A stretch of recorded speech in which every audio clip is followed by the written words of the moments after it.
As the Supreme Court considers dumping Roe versus Wade, abortion fanatics on the left prepare to go crazy. Omicron hits New York, and Joe Biden tries to brag about his economic success with the world's dumbest chart. I'm Ben Shapiro. This is The Ben Shapiro Show.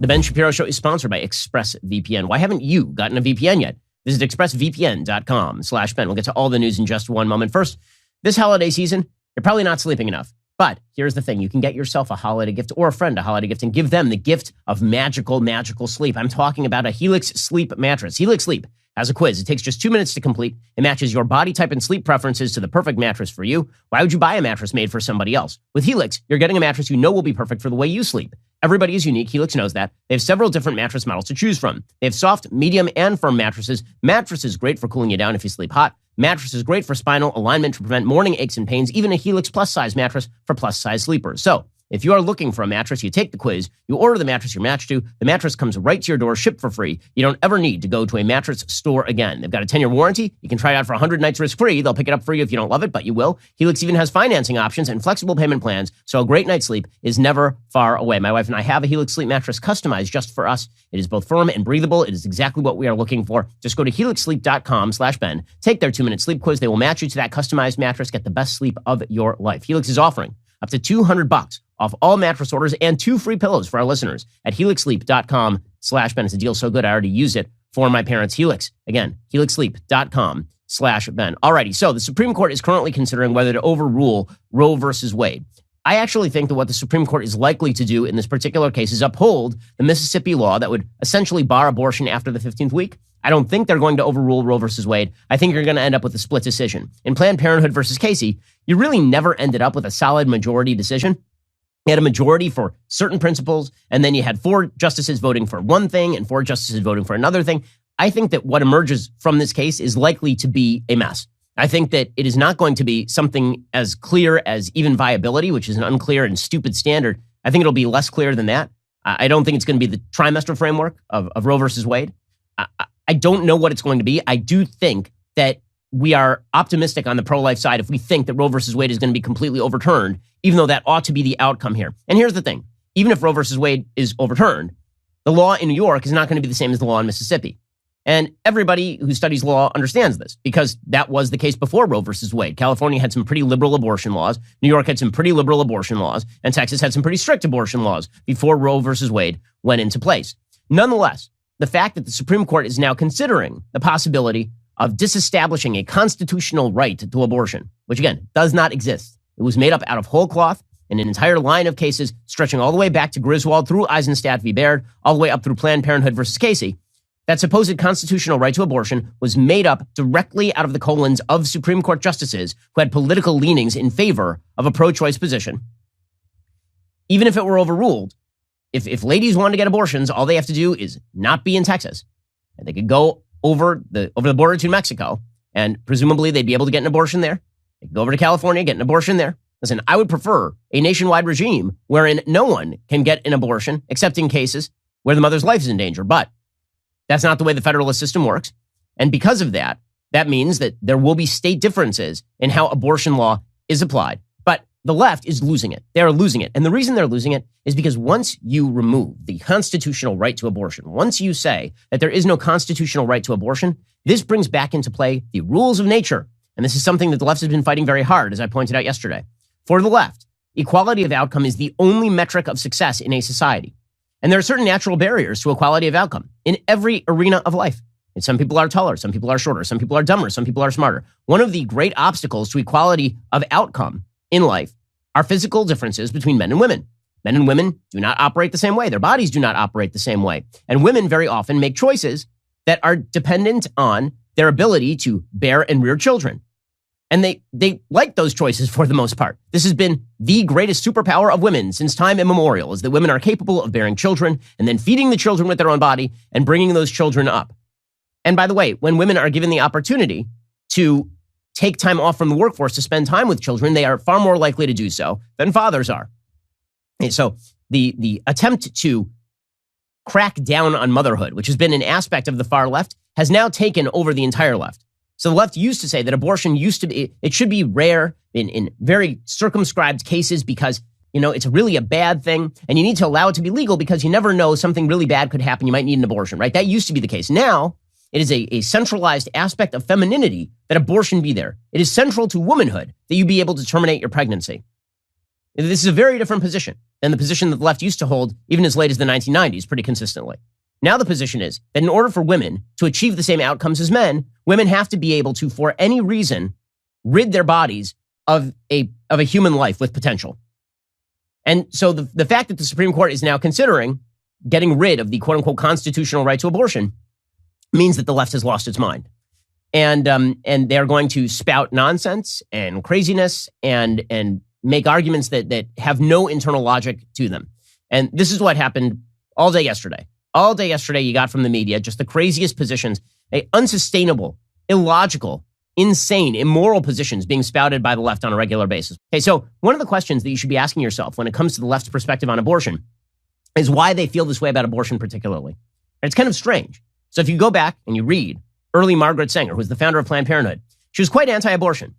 Margaret Sanger thought that it was a threat to human life, abortion.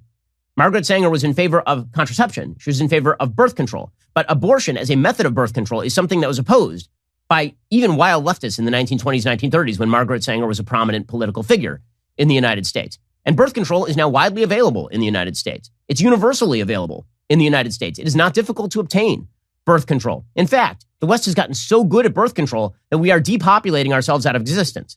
Every Western country, with the exception of Georgia in Europe and Israel, has a below replacement rate population problem. Right? We are producing fewer children than there are parents in the population.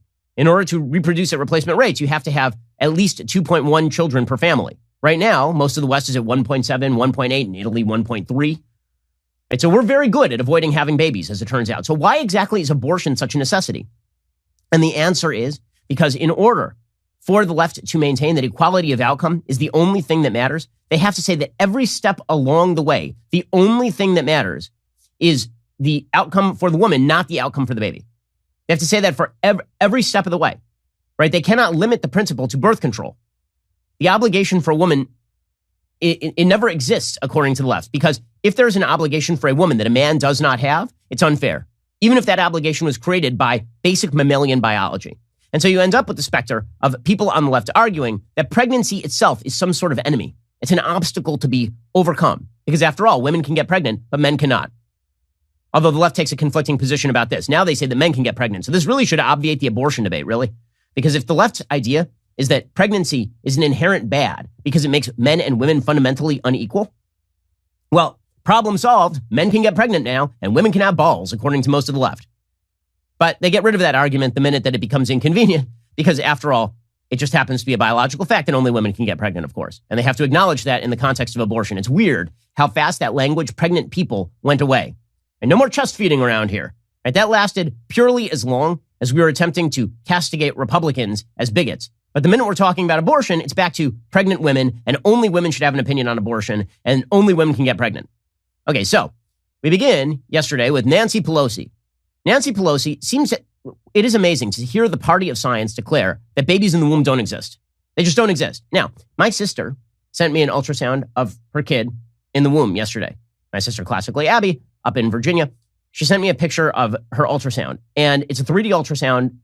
That is a baby, my friends. Okay, we are talking about like a full face. I can see the features of the baby's face. I know that that the baby looks like my sister and my sister's husband, right? I can see all of it. That is a baby. It is not a cluster of cells. It is not a meaningless potential human life. It is none of those things.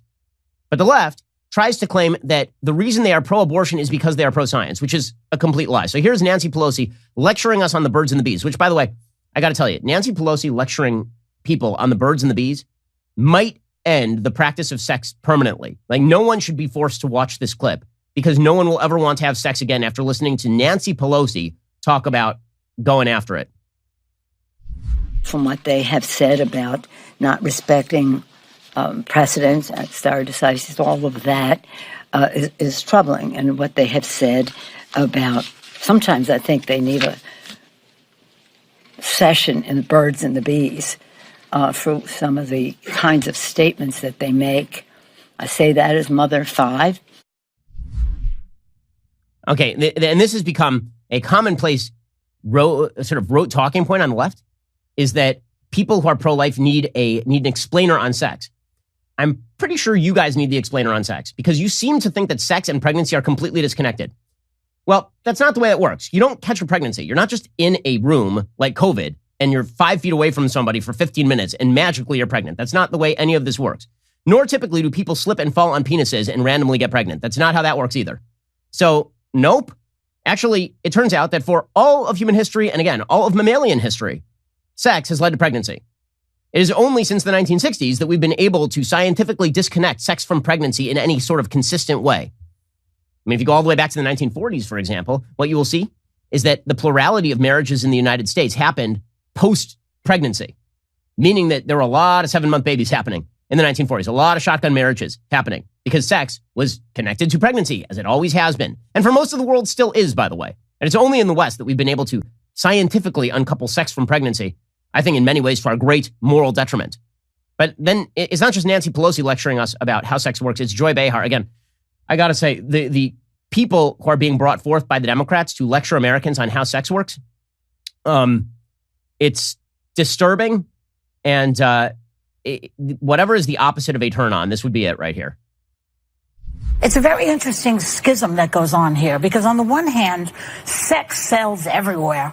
I mean, you can't see an aspirin commercial without somebody having sex. Mm-hmm. You cannot turn on any program, especially on streaming, where people are having, there's soft porn everywhere now. Right. They encourage all of that. It sells everything. Sex sells. Yeah. And yet when it comes to the reality of pregnancy, this particular group of people on the right in this country and these religious zealots do not understand the reality of what happens when you have sex. Wait, I'm confused. Maybe you don't understand the reality of what happens when you have sex, which is the possibility of pregnancy. Always and forever, unless you tie your tubes. So, like, I have to say, I'm absolutely bewildered by the perspective of the left that people on the right don't understand sex because they believe in human life in the womb. I'm pretty sure you guys don't understand sex because it seems like you think that sex is basically like kissing and that it doesn't transmit any sort of risk of pregnancy sex, or that the product of sex, the natural product of sex, by the way, the entire evolutionary biology reason that sex exists, okay, sex does not exist as an evolutionary biological phenomenon predominantly in order so that people can stimulate each other's nerve endings. It exists predominantly as an evolutionary biological phenomenon in order for the procreation of species. That is the dominant biological drive, right? That is why that is there. And how they say that these are the people who are lecturing us on sex? Seriously? Really? Okay, so that's an argument they've been attempting to trot out. That's not even the worst argument on The View, right? Whoopi Goldberg made the worst argument on The View yesterday. And again, being lectured by the likes of Nancy Pelosi, Joy Behar, and Whoopi Goldberg on sex, man, no one in this country is ever going to have sex again if these clips are too widely viewed. Whew. But we'll get to that in just a moment. First, let us talk about your home insurance. Okay, so here is the deal. Winter is approaching. Now is a time to get your property cold weather ready by making sure you have the right insurance coverage. Policy Genius can help you get the home insurance you need, and they can bundle it with auto coverage so that you can save money. Head on over to policygenius.com/ShapiroHome. Answer a few questions about yourself and your property. Policy Genius will show you price estimates for policies that fit your search and help you understand your options. The Policy Genius team can look for ways to save you more money. If they find a better rate than what you're paying right now, they'll switch you over for free. Policy Genius has saved customers an average of $1,250 per year over what they were paying for home and auto insurance. Their licensed experts will help you understand your options and apply for a policy. The Policy Genius team works for you, not the insurance companies.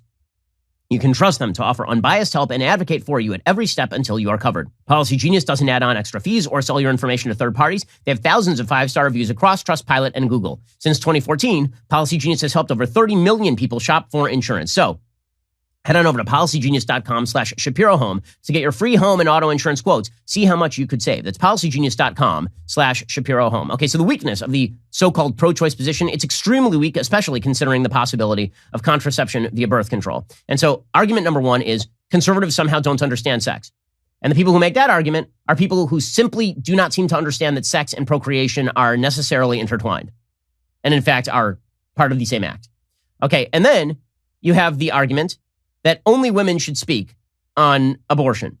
which is an idiotic argument, especially, again, coming from the same people who say that women can have balls and men can have uteruses. You cannot simultaneously hold the position that trans men are men, trans women are women, and also that only biological women get to have an opinion on abortion. Those are not consistent positions. You cannot hold them. They are mutually exclusive. Okay, but in left world, you can hold whatever positions you want. They are the Kama Sutra of political positions. Any position you want, anytime. Here is Whoopi Goldberg lecturing us all on why only women should be able to speak about abortion. Even this makes no sense. Do any of you men have any eggs or the possibility of carrying a fetus? How dare you talk about what a fetus wants? You have no idea. Now, I'm fine if you disagree with abortion. I have no problem with that. My problem comes when you tell me what I need to do with my doctor and my family. How dare you? How dare you?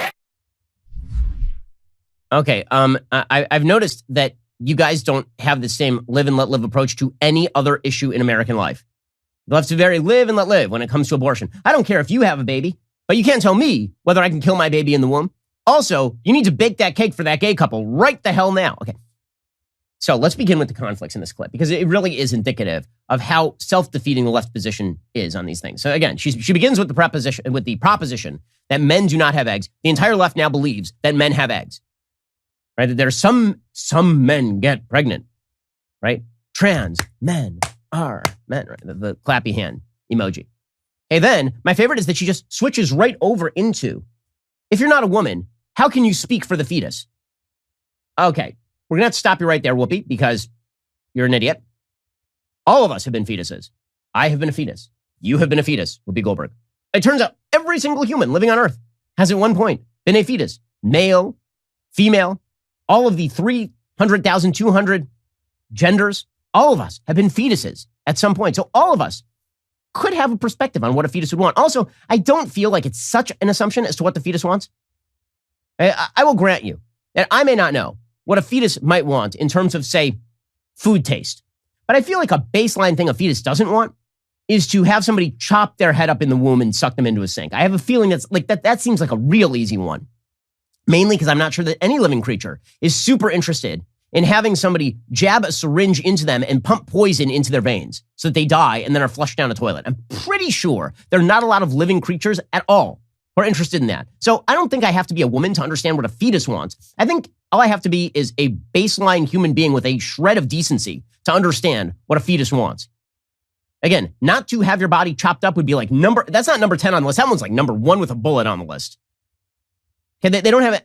It is just ire. That's all they have. They just have rage at the world and rage at biology and rage at the reality that there are certain burdens to being a woman that do not exist for men. And one of those burdens is, and when I say burden, I mean blessing. One of those massive blessings, the greatest blessing in life, is the capacity to bear and rear children. It is literally how the human species exists. It is how we move forward. It is the degradation of what women are by the left to, well, you're just treating women as incubators. No, you are treating women as incubators. I'm treating women as wholesome human beings who have a magical superpower to generate children, which is the greatest thing in life. Honestly, God, I think that men should be jealous of women that they get to do this. You talk about God-given gifts and abilities. It's an unreal thing. It's an unreal thing. Having watched my wife be pregnant 3 times, give birth to all 3 of our children, it is an experience unlike any other. And I'll tell you something. My wife, she had real pregnancy, morning sickness, and she had a hard birth the last couple of times. I can tell you, she is grateful for every moment of it, including the pain, because we got the kids at the end of it.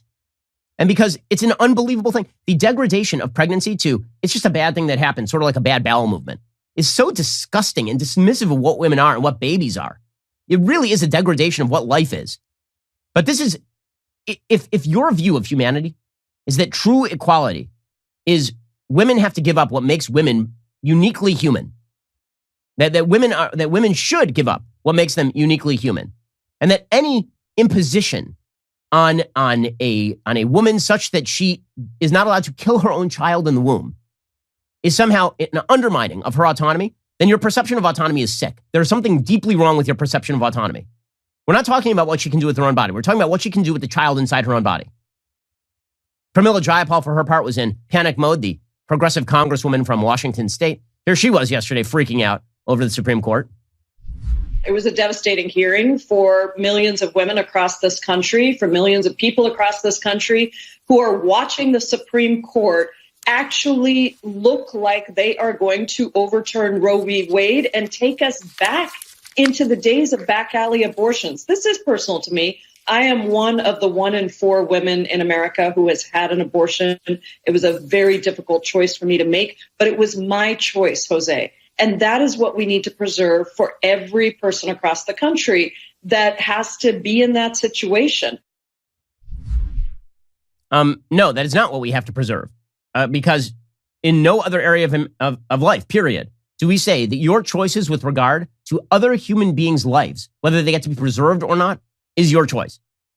The fundamental position of the left for forever has been, and the right, by the way, of any humane person, has been that you are not supposed to other types of human beings. Right? You're not supposed to say this group of human beings is not fully human, and therefore we can treat them however we want. That is legitimately what the left does with unborn human beings. They say this group of people are not people. They are not people, so we can flush them down a toilet. It is the greatest othering that is possible to happen. And it's quite vile. But pro-abortion activists, of course, were very emotional yesterday. Here were some of those pro-abortion activists getting upset yesterday. We'll be asking protesters on both sides of the aisle what our country would look like without Roe v. Wade. Let's go see what they have to say. It'll look like women going to jail. A lot of women will die. Or they will be forced into a life of poverty. A lot of women are telling me that women will die if Roe is overturned. I think that's happening already. It's really scary because it puts a lot of people in immediate physical danger. And I just don't want to see that happen. It's putting women in physical danger to give birth to babies, as opposed to the 100% danger that is presented by killing the child in the womb. That is not a risk of danger for the child in the womb. That is a guarantee of death. Okay, in just a second, we'll see how far the left is willing to go here, because they are willing to go so far in pursuit of abortion, in pursuit of their equality of outcome, despite the baseline biology. It's incredible how far they're willing to go. They're now willing to basically say that adoption is bad in order to make an excuse for abortion. We'll get to that in just one moment. First, it is the holidays. You deserve a gift. How about a gift that keeps on giving you joy and comfort every day, all year long? A gift that looks as good as it feels, a gift that will actually pay for itself in terms of how much more productive you will be at work. I'm talking about giving yourself the gift of an X chair. I love the X chair. Let me tell you, this thing is supremely comfortable. It is ergonomic. It cools you down when you're too hot. It heats you up when you are too cold. It gives you a massage while you are sitting there. They've got that patented Elemax technology that doubles as the massage chair. It can either cool or warm your back. Can your office chair do any of these things, or does it just give you a backache? Now is the perfect time to purchase an X chair. Buy early and buy now. You can save $100 off your X chair just by purchasing it at xchairshapiro.com right now. That's the letter X, chair, Shapiro.com, SHAPIRO.com. X Chair has a 30-day guarantee of complete comfort. You can finance your purchase for as little as $30 a month. So really, you have no risk, right? Pick it up, see if you like it. Go to xchairshapiro.com and save. xchairshapiro.com. And again, you can finance that purchase for as little as $30 a month and get $100 off your X Chair today. Okay, so how far is the left willing to go? So they've already said that sex and procreation are completely separate. A lie. They've already said that if you're not a woman, you can't have a perspective on abortion, which again is sort of akin to slave owners saying that if you're not a slave owner, you can't have a perspective on ownership of slaves. Right? Slave owners saying to people in the North, listen, you've never lived the life of a slave owner, so you don't know what it's like to live with a slave. You don't know what the slaves actually want. No, I pretty much do, and they don't want to be slaves. How about that? And now you get to the argument that the left is, they've forced themselves into a corner by embracing abortion as a moral good. Again, their early argument, which is that abortion is tragic and sad and is necessary on rare circumstances, it's not good enough for them. And the reason it's not good enough is because you can legislate around that. You can say, okay, well, what circumstances are we talking about? And then you can weigh, as a legislative body, whether the circumstances we are currently discussing make some sort of excuse or justification for abortion in particular cases. And whether there ought to be legal dispensations, for example, for abortion in cases where a mother's life is in danger, which pretty much all pro-lifers agree there should be. Okay, but because they want abortion across the board, like beginning to end, 2 points of birth in the case of Ralph Northam in Virginia, sometimes beyond, because that is what they want out of this policy debate, they then have to downgrade all other possible choices. So we have to pretend, number one, that contraception doesn't exist, which of course it does. If you want to avoid pregnancy, I have a great pro-choice position for you. Either one, don't have sex outside the bonds of marriage. I know this one is really passé. I know we're not allowed to talk about the fact that premarital sex is actually not a morally good thing. Okay, that it is bad and it creates bad risks and downriver risks in terms of getting pregnant out of wedlock. I know we're not supposed to talk about that anymore because it's super passé to talk about baseline sexual morality in the society. But as somebody who did wait until marriage to have sex, and so did my wife, and now we have 3 beautiful children within the context of a stable and healthy marriage, I can safely say that the sacrifice was worth it because we have a stable and healthy marriage with beautiful children. Okay, but that is one way that you downscale the risk of pregnancy is don't have sex outside of a context in which you are okay having a baby. Okay, that is the number one way. Number 2, we have birth control. This also downscales the risk of getting pregnant tremendously. You can do all of that. Birth control is widely available. You can get birth control right now. You can go down to the local Planned Parenthood. They'll give you a pill. They will give you a condom. You can go down to your local Rite Aid and do it too. You don't have to go to Planned Parenthood. You can do all of those things. So they have to downgrade that. They have to pretend those don't exist. The only option for women is apparently to get pregnant and then use the murder of the subsequent child as the backup form of birth control. Okay, but then there's another argument, right, which the right makes correctly, which is, well, there is another option. If you don't want to have the baby in the sense that you don't want to take care of the baby, you think that it's going to ruin your life, you think that you want to pursue those 2,200 billable hours, you think you're too poor, you think you don't have your life set up, there's another option, and that is you could not kill the kid, and you could let the kid be adopted. And this option is taken by literally hundreds of thousands of people every year. And now the left has to downgrade that. That's how far they've gone in this direction. There's an absolutely delusional and insane psychotic article today from Elizabeth Spears, who's a Democratic digital strategist. It's called, "I Was Adopted. I Know the Trauma It Can Inflict." That's right. The left is so addicted to abortion that now they're going to pretend that adoption is bad. That's how addicted to abortion they are. They're trying to remove all other possibilities. So no marriage, no birth control, no abstinence before marriage, and now adoption is bad and creates conflict. Here is Elizabeth Spears. This is just psychotic crap. It truly is psychotic.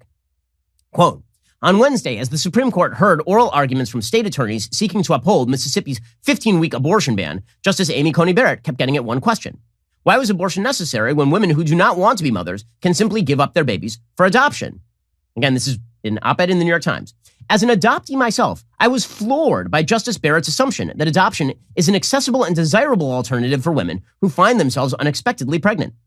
She may not realize it, but what she is suggesting is that women don't need access to abortion because they can simply go do a thing that is infinitely more difficult, expensive, dangerous, and potentially traumatic than terminating a pregnancy during its early stages." Wait, hold on. More difficult, dangerous, and potentially traumatic to whom? The entire left-wing position rests on the complete dehumanization of a preborn child. That's what it rests on, right? Oh, it's so dehumanizing. I mean, here we have an option where the kid lives and just goes to another family that wants a baby, or we have the option of you stab it in the face. Those are the two choices. And, I got to say, it's really dehumanizing to say that maybe the baby should live and go to another family, says Elizabeth Spears. And she's writing as an adopted kid. So how does she make that case? Because if her mother had made that choice, as Ronald Reagan used to say, the only pro-choice people who exist are people whose mothers chose otherwise. Right? As an adoptive mother herself, Justice Barrett should have some inkling of the complexities of adoption and the toll it can inflict on children as well as birth mothers. But she speaks as if adoption is some kind of idyllic fairy tale. My own adoption actually was what many would consider idyllic. I was raised by 2 adoptive parents, Alice and Terry, from the time I was an infant, and grew up in a home where I knew every day I was loved. A few years ago, I found my biological mother, Maria, and 3 siblings I didn't know I had via a DNA test and Facebook. The first time I spoke to Maria on the phone, says Elizabeth Spears, she lives in Alabama, not too far from my parents. I live in Brooklyn. She apologized repeatedly for giving me up, told me she loved me, and I would always be her family. You are blood, she would say later. I told her and continue to tell her every time she brings it up, the apology is unnecessary. I had a wonderful childhood. I believe she made the right decision. But she remains heartbroken about the years we missed together. Okay, so question. She remains heartbroken about the years we missed together. You know what years you would have missed together had she chosen to flush you down a toilet? All of them. There would be no years together. And guess what? Her heartbreak over giving you up for adoption, that is a downside risk to the massive upside of you being alive to write this op-ed. This is such insane stuff. Okay, I'll get to more of it in just 1 second. First, let's talk about keeping your home safe. This holiday season, deck the halls, walls, windows, and doors with the best deals of the year on the award-winning Ring Alarm. I'm sure we all know about the Ring video doorbell by now, but did you know that Ring makes an award-winning alarm? Ring Alarm is a powerful, affordable, whole home security system you can easily install yourself. So whether you are running across town or across the country this busy season, you and your loved ones can rest easy knowing your home is protected. And it's more than just security. Ring Alarm protects your home from flood, freeze, and fire as well. Plus, it is way cheaper than the other companies. For what they charge for 1 month, you can get an entire year of Ring Alarm with professional monitoring. Right now, for the best deals of the year on Ring Alarm, go to ring.com/Ben. We use Ring Alarm all the time at my house. That Ring app comes in super handy. My son, he now has one of these wobble bikes where he sits around and he sits on it and then he just moves around the house really fast. Well, on occasion, he just disappears. And I don't know where he is. And my son is liable to be breaking the windows and setting things on fire when he is in that sort of mood. And so I need to know where he is. That's where the Ring app comes in handy so I can stop him before he engages in acts of physical destruction. This holiday season, deck the halls, walls, doors, and windows with the best deals of the year on the award-winning Ring Alarm. Go to ring.com/Ben. Get a great deal on a Ring Alarm security kit today. That is ring.com/Ben. Okay, so back to this piece, again, in the New York Times, about a woman who was adopted, but thinks adoption is not the option when it comes to adoption versus abortion. Quote, both Maria and my mom, Alice, oppose abortion on religious grounds. My mom is white and Southern Baptist. Maria is Hispanic and Pentecostal. Both like to point to me to justify their beliefs, saying that had Maria gotten an abortion, I would not exist. It's a familiar argument. The anti-abortion movement likes to invoke Nobel Prize winners who might never have materialized, or potential adoptees who might have cured cancer if they hadn't been aborted at 8 weeks. I'm no Nobel Prize winner, but I still resent being used as a political football by the right. I noticed that you're here to resent it. That's the thing I noticed. You're here to resent being used as a political football because you're not dead. That's one of the things I noticed. I believe that abortion is a form of health care and that every woman should have access to it if she needs it. Oh, do you? I love these sorts of euphemisms. I believe that murder is a form of cooking. Just fill in the blank with some random, completely bizarre non sequitur. I believe that abortion is a form of sport. I believe that abortion is a form of art. I believe that abortion is a form of calligraphy. Like, what the?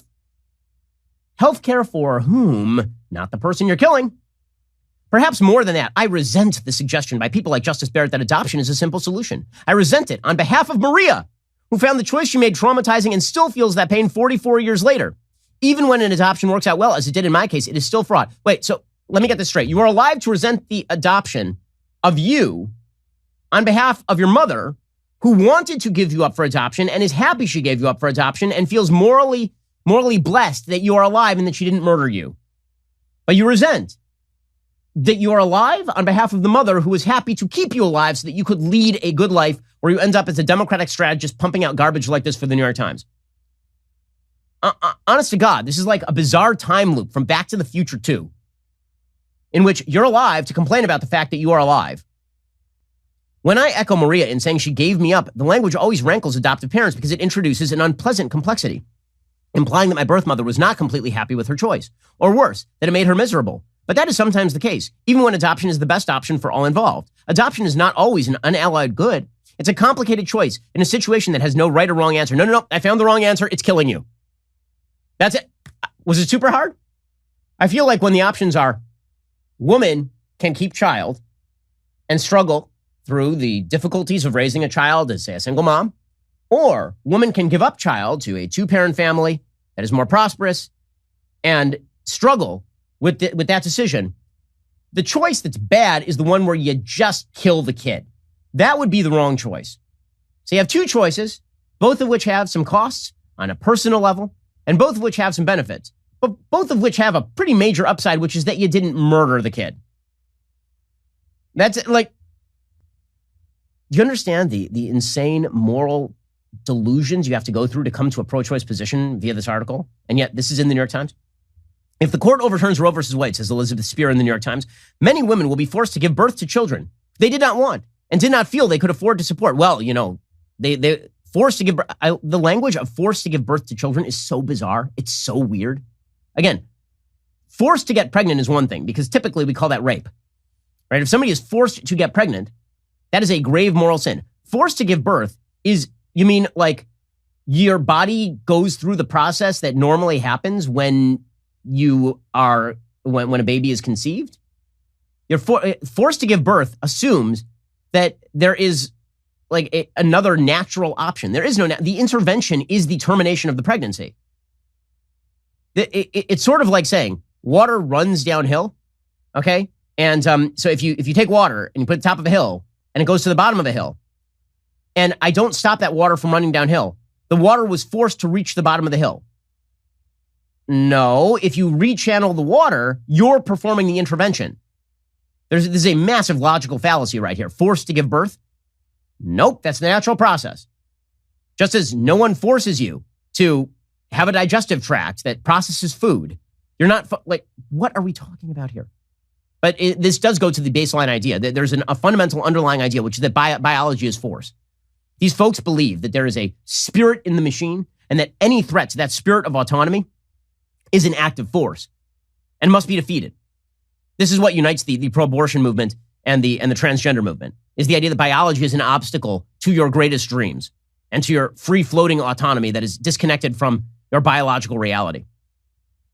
But, says Elizabeth Spears, while pregnant, women will undergo the bonding with a child that happens by biological design as an embryo develops into a living, breathing, conscious human. And then that child will be taken away. Wait a sec. Hold up. Just hold up. I swear, every sentence here is just a gem of logical fallacy and insanity. So she's arguing against abortion. Let me read those sentences again. While pregnant, women will undergo the bonding with a child that happens by biological design as an embryo develops into a living, breathing, conscious human. And then that child will be taken away. Not taken away, you're giving it up for adoption. It's your decision. You could keep the child. 2, you know what takes the child away also? Again, I can't overstate this. You know what takes a child away and ends that bonding with the child?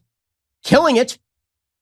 Pretty good way of ending that bonding with the child. When I say, you make it sound like adoption is kidnapping. No. But I can tell you, what ends the biological design in which the embryo, you bond with the embryo and the fetus, that would be death. That ends that biological design. The right likes to suggest that abortion is a traumatic experience for women, a last resort, a painful memory. But adoption is often just as traumatic as the right thinks abortion is, if not more so, as a woman has to relinquish not a lump of cells, but a fully formed baby she has lived with for 9 months.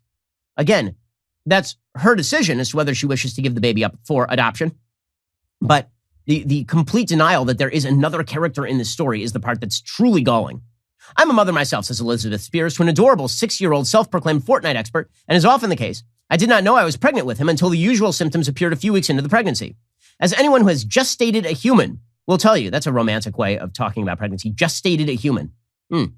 There's a vast difference between the 4th week of pregnancy and the 40th. By the 40th, you're familiar with your baby's regular rhythms of kicking and moving. When I awoke, my son would wake up shortly after. I'd feel him turning and stretching, or less pleasantly, jamming his precious little foot into what felt like my cervix. This is one of the paradoxes of pregnancy. Something alien is usurping your body and sapping you of nutrition and energy, but you're programmed to gleefully enable it, and you become desperately protective of it. It's a kind of biological brainwashing. And this often happens whether you want to be a parent or not. Right? She's just rebelling against biology. She's literally rebelling against biology. My own biology is telling me I should love my child. Damn you, biology, saying I should love my unborn child inside my womb, growing and learning to love me. How dare you, biology? This must be stopped. By the way, I assume that she's an abortion on demand fanatic, which means that even at the 4th, she says there's a difference between the 4th week and the 40th week. But I assume she doesn't want any legislation to protect the child at the 40th week. So, no. But that's so crazy. I'm sorry. It's so crazy to describe pregnancy as an experience where your biology takes over and forces you to love this mewling, evil leech inside your body. Are there a lot of women who feel this way about their kids? Really? I've yet to meet one. I've yet to meet one who feels that the child growing inside of her at week 30, when she feels the baby kicking and she knows it's a baby, that is a leech. She loves it, but she wishes she didn't love it. My God. Truly, truly despicable stuff. Justice Barrett says Elizabeth Spears is well aware of the kind of biological brainwashing that occurs during biological brainwashing. Again, the natural process of pregnancy is not biological brainwashing. Brainwashing implies force. It implies Clockwork Orange style. I strap you down to a chair and I force you to watch propaganda. And that is not what we're talking about. Biological brain. Do you mean the natural process of childbirth? She does. Justice Barrett is well aware of the kind of biological brainwashing that occurs during pregnancy. She gave birth to 5 children. And yet she blithely seems to assume that a mother can simply choose not to bond with the child she's gestating solely on the basis she's not ready to be a mother or believes she is unable to provide for the child. No, you assume that because you assume she can kill it. She assumes the mother will be supported financially and otherwise throughout the pregnancy, even in a country where maternal mortality statistics are abysmal. She assumes that children surrendered for adoption will find a home and not a bed in the foster care system. No, she doesn't assume any of these things. Adoption system should be revamped and made better. But no, she probably assumes these things because she cannot fathom being in this position herself. It should be noted that Justice Barrett has 2 adopted children. So you're a crazy person. These are assumptions that stem from the privilege of being financially secure, having never needed an abortion, and perhaps the assumption that women who do have something that do have done something wrong and must face the consequences.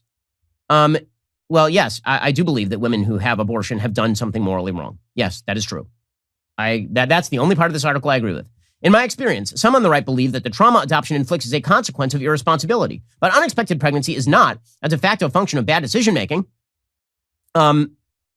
Like 99%, it is a function of bad decision-making. It can be a failure of contraception, okay, in which, that's true, sometimes contraceptives fail, which is why you really shouldn't have sex outside of a context in which you're willing to get pregnant. The product of a rape, I know that's super controversial. It's only controversial in like the last couple of decades, by the way. Like before that, all of human history, the notion that you should only have sex in contexts in which you are willing to get pregnant, that was a baseline moral notion for literally all of human history. But now it's very controversial. It can be a failure of contraception, the product of a rape. That's literally the only circumstance that you can talk about, by the way, in which it is legitimately, in which pregnancy literally has no relation to the activity of the woman, right, is rape, which is why it's the most controversial aspect of abortion law. A mistaken belief that a woman is infertile, there is no justifiable reason to inflict harm on women and the babies they might produce in any of these situations, regardless of judgment. Wait, who's talking about inflicting harm on babies? You're talking about why a baby shouldn't be adopted. A baby should be murdered. That is what you're talking about. The trauma doesn't just affect mothers either. Researchers have a term for what children who are adopted, even as infants, may suffer from later in life: relinquishment trauma. Okay, I have another term for what babies may suffer in the womb when they're killed, and it's just called death. So if I have a choice between death and relinquishment trauma, I'm going to go relinquishment trauma. We'll get to more of this in a second. I go through this detail to demonstrate just how far the left is willing to go. This is how far they are willing to go. Abortion is so sacred to them. It is such a sacrosanct issue to them that they are literally willing to say that it is better for a baby to be killed in the womb than to be given up to a happy family for adoption. It's wild. We'll get to more of it in 1 second. First, if you own a business, you know there aren't enough hours in a day to waste time playing phone tag. The list of customers you need to reach does not get any shorter, especially when business is good. That's why local businesses everywhere turn to Podium. Podium makes every interaction as easy as sending a text, so everything that makes your business great can get done faster. Podium isn't just a better way to communicate, it's a better way to do everything. Gathering reviews, collecting payments, even marketing to your customers, Podium makes it all as easy as pressing send. You won't just free up more time, you'll grow your business and get more done. With Podium, you'll close deals with customers before the competition even has a chance to call them back. Join more than 100,000 businesses that already use Podium to streamline their customer interactions. Get started for free at podium.com/Shapiro or sign up for a paid Podium account. Get a free credit card reader. Restrictions apply. That's podium.com/Shapiro. Again, Podium is a great way to grow your business. Okay, the fact is that text is the best way to grow your business. If a business calls me on my phone, I'm not picking up. If a business texts me, the chances that I respond, if I need to respond, are like 100%. Use Podium, make your business grow the way that it should. Podium.com/Shapiro to get started. Alrighty, we'll get to more on the insanity of the pro-abortion crowd first. If you haven't picked up Matt Walsh's best-selling new book, I highly suggest you change that. The beloved children's author sold out of that new book, Johnny the Walrus, immediately after its release. But don't worry. You can reserve your copy at johnnythewalrus.com. Get your hands on the next batch, shipping out soon. Johnny the Walrus is an exhilarating tale of a young boy who pretends he's a walrus. And it is all pretend until the internet and mommy's yoga class tell her that Johnny is actually a walrus and she must uphold his trans-walrus identity. If you know Matt Walsh, you know this is hilarious and you're going to laugh reading it to your kids, to yourself, or giving it to a liberal friend and exploding their minds. So head on over to johnnythewalrus.com. Reserve your copy of Matt's timely masterpiece, Johnny the Walrus, today. Also, if you haven't already, you need to go check out our new merch store over at dailywire.com/shop. While you are there, get your hands on a Let's Go Brandon trucker hat or a Do Not Comply t-shirt. Order now to get it in time for Christmas and get a sweet discount on those Daily Wire original collections. That's dailywire.com/shop. Go check it out immediately. We do have Ben Shapiro Show gear as well. You are listening to the largest, fastest growing conservative podcast and radio show in the nation.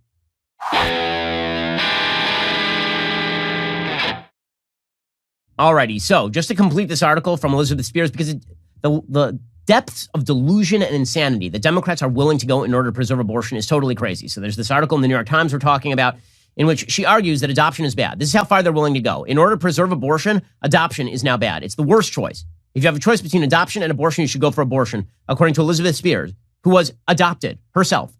Quote, researchers have a term for what children who are adopted, even as infants, may suffer from later in life. Relinquishment trauma. The premise is that babies bond with their mothers in utero and become familiar with their behaviors. When their first caregiver is not the biological mother, they register the difference, and the stress of it has lasting effects. See, if you're separated from mommy, you get relinquishment trauma. I'm sure that's true. You know what else causes trauma? I know, wait for it. Being stabbed in the head. It's a trauma, as it turns out. Being injected in the heart with poison. Little traumatic. Being flushed down a toilet. These seem like slightly more traumatic things than relinquishment trauma. Says Elizabeth Spear, I probably got off easy in that respect, in part because I did spend a few months with my biological mother before I was adopted, but that had the unintended effect of traumatizing my older siblings, who remember me as a baby who was there and then suddenly was gone. This was driven home to me by my older sister, Bobby, whose first encounter with me was over Facebook. All I can say is I remember you, she wrote, and I have loved you and missed you my entire life. As opposed to if you had been murdered, in which case you guys never would have met at all. What Justice Barrett and others are suggesting women do in lieu of abortion is not a small thing. It is life-changing, irrevocable, and not to be taken lightly. It often causes trauma, even when things work out. It's a disservice to adoptees and their families, biological and adopted, to pretend otherwise in service of a neat political narrative. Nope, again, I think that the neat political narrative is that adoption in all of these cases is better than killing somebody. I know these... So just to repeat, the left has now said contraception is not enough. You need to be able to kill a baby in the womb. They've said that sex is not connected to childbearing, which of course is very silly. They've suggested that the actual imposition is your biological process taking place. They've suggested that adoption is a worse option than abortion. All of these things are things they are willing to suggest in pursuit of an end goal, which is that men and women have to be physically equivalent in every way, which is unbelievably degrading to women. It truly, truly is. If this is the world that you want to live in with the left, then here's the thing. You'll be able to live in this world after Roe versus Wade is gone. All you have to do is live in New York. All you have to do is live in California. You'll still be able to live in this delusional, crazy world. And guess what? You will bear the consequences of living in that sort of world. But at least fewer babies across the country will have to suffer death at the hands of people who believe these sorts of delusional things. The arguments that the left has been forced to make in pursuit of their totalitarian anti-life position, truly astonishing stuff, and should be humiliating to them if they had 1 ounce of humiliation left in them. These are shameful, anti-human arguments. These are shameful, immoral arguments that are being made here. And they're taken as perfectly natural and normal and, in fact, morally good by the left. I don't know how twisted you have to be in order to believe that these are morally good arguments, that these are morally superior arguments, and that people who wish to preserve human life are the baddies in this particular scenario. Alrighty, meanwhile, COVID has now reached New York. And when I say COVID, I mean Omicron is in New York. Now, I don't care. The reason I don't care is because, again, there is no data. We would have data by now, by the way, on hospitalization and death. And there is no additional news that this disease, Omicron, is likely to provide additional hospitalization and death. It doesn't matter. The media is going to panic you anyway. So Kathy Hochul, who is the governor of New York, she inherited the office after Andrew Cuomo could not keep his hands off the asses of other women. So Kathy Hochul took over, and now she has declared that Omicron is in New York. Everybody panic. Everybody freak out. The information is still evolving, but we understand that this individual, while they were vaccinated, they have very mild symptoms, and in fact, those symptoms have already resolved. That is good news. And what we want to make sure we know is that there is one way to address this. New Yorkers, get vaccinated, get boosted, and get ready. And get ready. I don't know what you mean, get ready. Get ready. Okay, so here's the thing. The media have to freak you out. So the New York Times runs a piece today called Prior Infection is Little Defense Against Virus Variant, scientists say. Evidence from South Africa, where the Omicron variant already dominates, shows a high rate of reinfection of people who have already had the coronavirus. Okay, so here's the question. Well, that's true. Okay, so the vaccines are not stopping you from getting infected. I don't care. The reason I don't care is because every year I get that flu vaccine. And about half the time I get the flu anyway. And that's because the flu vaccine doesn't hit all the various strains. Every year I get a cold. I don't care because it's just a cold. And that's called being a human. And sometimes you get sick. The question is, am I going to have to go to the hospital and am I going to die? And if the answer is no to either of those questions, don't care. So there's a very long piece in the New York Times. It is a very long piece about how vaccines are not going to protect you against Omicron. And neither apparently will past infection. Quote, a past coronavirus infection appears to give little immunity to the new Omicron variant rippling across the globe, Southern African scientists warned on Thursday, potentially tearing away one layer of defense humanity has won slowly and at immense cost. Just a week after its existence was revealed to the world, the heavily mutated variant, which scientists fear could be the most contagious one yet, is already by far the dominant form of the virus in South Africa and spreading fast. Top European disease experts said Thursday it could be the dominant form in Europe within a few months. Scientists have known since early in the pandemic the immunity gained from a coronavirus infection is not total and probably not permanent, and some people are reinfected. Even so, with a huge number of people already infected and recovered, about 260 million worldwide, and in reality far more according to experts, whatever protection they had looks like an important layer in the world's defenses. The new variant calls that into question. Scientists in South Africa have reported a sudden sharp rise in November in COVID cases among people in that country who had already been infected. The authors noted there was no such upswing when the Beta and Delta variants emerged. Okay, so I have a question. Is it leading to more hospitalization and death? So let's do a quick search in this article for the word hospitalization. Nope, does not appear once. How about death? Nope, does not appear once. So basically, we're all supposed to panic because you might get a disease that is less likely to hospitalize or kill you, according to the data that we currently have. Panic, everyone. This is, they lie because they say that they're willing to understand the reality, which is that zero COVID is not going to happen and that this will become an endemic virus and in fact already is an endemic virus. And then the actual goal that the media are pursuing is zero COVID. Because if you spend all day worrying about getting COVID and getting sick for like 3 days and not going into work and then being okay, I don't know what to tell you. You are living in crazy land. This is not stopping Joe Biden, however, because again, this all comes down to Joe Biden's big promise that he was going to stop COVID. He is not going to stop COVID. He doesn't have the ability to stop COVID because no politician has the ability to stop COVID. I didn't blame Trump for that last year. I'm not blaming Biden for it this year. The only thing I blame Biden for is lying to the American people that he was capable of stopping COVID because he's not. But this is his new shtick. So President Biden is now ushering in a bunch of new restrictions. He announced yesterday, by the way, that Anthony Fauci is the real president, which is frightening to, I think, everyone, or should be frightening to everyone. Here was Joe Biden yesterday. I've seen more of Dr. Fauci than I have my wife. We kid each other, but they look, who's president? Fauci. But all kidding aside, I sincerely mean it.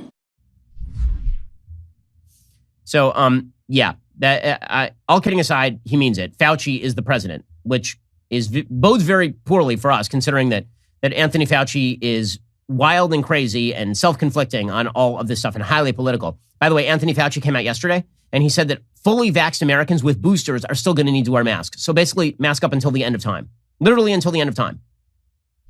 Everyone's been talking about what to do if you're unvaccinated or without a booster. But what should someone who has all 3 shots do to protect themselves against the Omicron variant? What you do is exactly what we were saying, and that is to be prudent and careful. And one of the things that's very clear is that if you have to be in an indoor congregate setting in which you're unsure of what the vaccination status is of the people around you, wear a mask. Okay, so you're fully boosted, you're fully vaxxed, you should still be wearing a mask, according to Anthony Fauci, until the end of time. Until the end of time. So Joe Biden has put out a new plan. What exactly is his new plan? It includes hundreds of vaccination sites, boosters for all adults, new testing requirements for international travelers, and free at-home tests. None of this is going to stop COVID. The reason it's not going to stop COVID is because there are lots of people who don't want to get vaccinated. Even the vaccinated are still passing this to other vaccinated people, by the way. And boosters are not necessary for all adults. Okay, the CDC ruling is contradicted by the WHO. What the data tend to show is that if you're over the age of 60, you probably should get a booster because the immunity to hospitalization and death begins to wane from the 90% down to the 70%. But if you're 30 and you're healthy, then your immunity in terms of hospitalization and death is pretty durable. You're talking about a very marginal increase for the price of a booster shot. Literally, I had my physical yesterday, talked with the doctor about it. This is what he told me, confirming what I already knew, obviously, and what I've been talking about on the show every single day. We are at the end of this thing. And people who live in red states know this because we have been living normally for a long time. Right? It's Hanukkah. I've been going to Hanukkah events and everybody's unmasked and no one cares. And guess what? We here in Florida, we have the lowest transmission rates in America. So I don't know what to tell you. But the left they are addicted. They are addicted to the restrictions. They're not even addicted to anything remotely like a solution. They're just addicted to the idea that they have a solution. So now you have MSNBC's Dr. Redlaner suggesting that Anthony Fauci should literally ban people who are unvaccinated from flying. Again, airplanes are not the vector of transmission. We know this. It doesn't matter. It's just about the control at this point. There's a couple of more tools in our quiver here, which include, for example, and which is something I've been advocating for, which is I don't think anyone should be allowed on an airplane, domestic or international, or a train, without being able to prove they've been vaccinated. To me, that's really the only way, in addition to testing, that we're going to get better control over the situation than we currently have, Nicole. More restrictions, more restrictions, more restrictions. Meanwhile, Jen Psaki is saying nothing is off the table from the White House press office. Here she is. Why not go further in the direction of public health and mandates, given the potential risk and the fact that we're headed into winter? Sure. Well, one, I would say that nothing is off the table. Including domestic travel. Oh, nothing is off the table. By the way, the economy is reacting just as you would expect it to. People in the economy are not afraid of COVID. They're afraid of the reaction to COVID. JP Morgan said as much yesterday, and the media are pressing this forward. So Joy Reid was just freaking out about this yesterday because it's a day ending in Y, and Joy Reid has to freak out about something. So here she was with the Surgeon General freaking out over Omicron. By the way, 5 confirmed cases of Omicron in New York, all of them alive. I have to say, so far, the most embarrassing thing about Omicron is that the person who apparently spread it in New York was at an anime convention. How would you like that to be your day? You're revealed as patient 0 in New York, and that's not the most embarrassing thing about you. It's that you were at an anime convention. Here is Joy Reid yesterday. Let's talk about Omicron. My adult children live in New York. They've been screenshotting and sending me info on Omicron. It's really frightening because it feels like it is the next sort of wave of the pandemic, and it feels kind of unstoppable. How much more dangerous is the Omicron variant than Delta? Okay, and the answer is they have no idea because there's no data suggesting that it is more dangerous than Delta. In fact, there's some data suggesting it's less dangerous than Delta. Yeah, but I also like that people she says they're screenshotting. I'm confused as how you screenshot Omicron. How does that work? Andrew Ross Sorkin, who has been extraordinarily voluble about his fears regarding COVID, despite the fact that, again, he's vaxxed. His wife is vaxxed. I think he's talked about this on air. And his kids are very young, which means they're fine. He was freaking out about this yesterday as well. The Constitution does still exist, despite the headwinds that we've had in the last 2 years and the encroachments on the Constitution. It still does exist, so that we do have rights. It's the First Amendment, the 10th Amendment, protecting us against federal mandates like this, the 14th Amendment. And the reality is, my mother. The rights are that you can't. The right is right, but I'm not killing her mother. And if she has the vaccine, those risks are mitigated. And we're seeing that in most likely cases, your mother will not die if she's vaccinated. You don't have the right to kill my mother. Honestly, if this is the way that the left is going to view living in a society, then we're all in real trouble here, because as it turns out that if your mom is elderly and immunocompromised, then we all have to wear masks at all times, and not cloth masks, KN95 masks, because I could give your mom the flu and your mom could die of the flu. Lots of old people die of the flu every single year. Every single year. Okay, so because of the left's maintained delusion that they can control COVID, the economy is it's stagnating. There's a brand new jobs report out for November's. Massive miss on the jobs report. The jobs report apparently shows that we added about 210,000 jobs in November. The forecast was for, wait for it, 570,000 jobs. So they missed by 360,000 jobs last month. They're missing month after month after month. The entire trajectory of the American economy is wrong because of this administration. The inflation is happening because of this administration. People are not going back to work. People are staying out of the workforce. There are more open jobs right now than there are people able to fill those open jobs. We are sinking into the possibility of an actual honest-to-God recession in a time when we should have a massive economic boom going on. Like, the economy is not supposed to be stagnating right now. The economy is supposed to be booming right now. You're not supposed to get 210,000 jobs added in a time when we've only gained back 83% of the jobs that were lost in the first place. This is wild and crazy. Okay, but the DCCC has to, they have to brag about something, by the way. Let me just note how much of a failure these policies are, by the way. When we talk about jobs being added, complete failure. The Wall Street Journal reports the unemployment rate in October hit the lowest on record since 1976 in West Virginia, Georgia, Oklahoma, Utah, Nebraska, Vermont, Idaho, South Dakota, New Hampshire, Alabama, Montana, Wisconsin, and Indiana. I've noticed that all of those places are red. All of them. Meanwhile, the states that have massive unemployment rates, California, Nevada, New Jersey, New York, New Mexico, Connecticut, Hawaii, Michigan, and Alaska, all have Democratic government trifectas, except for Michigan, which has a GOP legislature, and Alaska, which is red. And as far as regaining jobs, okay, the states that have regained jobs at the fastest clip are all red. The states that have not regained jobs are all blue. So the Biden administration has to come up with some sort of narrative as to how they're fixing this thing. And they came up with this chart. And this chart is just glorious. Because I have to take a moment to just admire the incredible stupidity of the Democratic Congressional Campaign Committee that put this together, the DCCC. So they tweeted out, "Thanks, Joe Biden." And they put out a chart about gas prices. Now, where did they get this chart about gas prices? They got it from Matt Iglesias. So Matt Iglesias, who now writes over at Substack, he's a left-leaning guy. He put out a chart mocking the Biden administration's push for the notion that they've curbed inflation. And the chart that he put out showed that over the course of the last couple of weeks, the price of gas had gone down on average by 2 cents. And it was supposed to be mocking them for their talking about it. So the DCCC took it seriously and they turned it into a chart. I just want to note the incredible, just every aspect of this chart is glorious. So it says U.S. regular, all formulations, gas price. Okay, and it shows on the y-axis, dollars per gallon, and on the x-axis, it shows the date. Now, only 2 dates shown, November 22nd, 2021, November 29th, 2021. Okay, and then in the dollars per gallon, it shows a range of 3.415 to 3.375. So now you're saying to yourself, wait, so you're talking about the difference between like the entire y-axis, right? The entire possible differential is between a gas price of $3.41 a gallon and $3.38 a gallon. That's a 3 to 4 cent spread is what you're talking about right now. About a 3.5 cent spread. So they make the y-axis super large, right? So every increment on the y-axis is really big. So the chart looks as though if you decreased from 3.415 per gallon to 3.410 per gallon, that'd be like a massive decrease. Okay, so in reality, the chart shows that the price of gas has decreased by about 2 cents. Okay, and then that's not enough. They didn't just stretch the y-axis so that it looks, so they can pretend that there was an actual gas price decrease that is meaningful for people. They also put an arrow at the end of U.S. regular all formulations gas price. And the arrow looks like, frankly, a drooping arrow, which says something about Biden-Harris.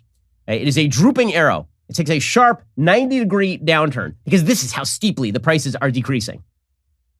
Okay, now, this chart, like this is the best you can do. They were doing this in July, right? Your July 4th meal is going to be 16 cents cheaper this year. And then by Thanksgiving, it's going to be like a lot more expensive. You won't get a turkey, but we are doing the job. We are over here at the DCCC. We're doing the job. By the way, just to show you how crazy this chart is, here's another chart. This chart is a chart of the actual inflation in the gas price over the last 18 months.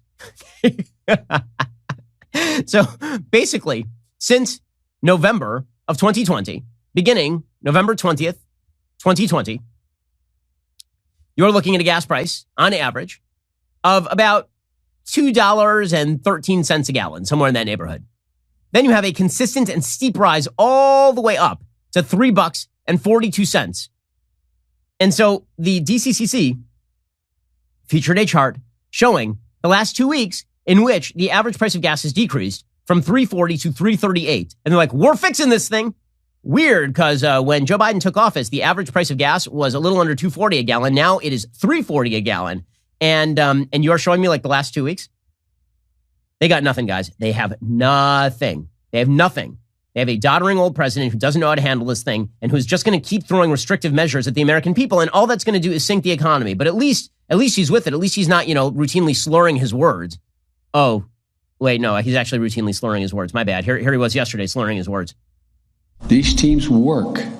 They provide needed staff for staff overruns, badly needed staff, where overrun hospitals are handling more patients than they can handle, for their emergency rooms and intensive care units who don't have the personnel available. They help provide life-saving treatments in communities in need, like monoclonal and antibody treatments. We have over 20 teams deployed now. Today, I'm announcing that we're going to triple that, more than double. We're going to get to 60 teams ready to deploy in states experience a surge in cases over the course of this winter. Is he speaking English anymore? I have doubts. By the way, how delusional is Joe Biden? Yesterday, he explained that during the 6-day war, he met Golda Meir in Israel. There are only about 8 problems with this particular story. Here he was delivering another one of his just false stories. Many times I've been to Israel, I said, and then all of a sudden I realized, God, you're getting old, Biden. I have known every prime minister well since Golda Meir, including Golda Meir. He said that he visited Israel during the 6-day war. There's a problem with that. Golda Meir was not the prime minister of Israel during the 6-day war. She was prime minister of Israel during the 1973 Yom Kippur War. And also, Joe Biden was in law school during the 6-day war. So, yeah. Do you feel steady leadership? You feel that hand on the tiller of state? You feel like we have this return to normalcy? Can you feel it? Can you feel it? Or are we just abjectly screwed? Alrighty, we'll be back here a little bit later today with an additional hour of content. First, you can't forget to end your week by checking out The Andrew Klavan Show. Drew shows every Friday. As always, he has an exciting evening planned for you, so head on over to dailywire.com, 7 p.m. Eastern, 6 p.m. Central. Tune in. I'm Ben Shapiro. This is The Ben Shapiro Show.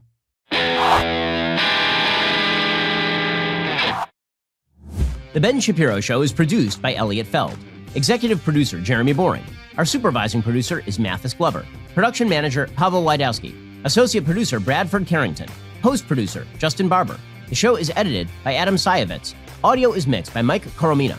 Hair and makeup is by Fabiola Cristina. Production assistant, Jessica Kranz. The Ben Shapiro Show is a Daily Wire production. Copyright, Daily Wire 2021. Hey everybody, this is Andrew Klavan, host of The Andrew Klavan Show. You know, some people are depressed because the republic is collapsing, the end of days is approaching, and the moon's turned to blood. But on The Andrew Klavan Show, that's where the fun just gets started. So come on over to The Andrew Klavan Show and laugh your way through the fall of the republic with me, Andrew Klavan.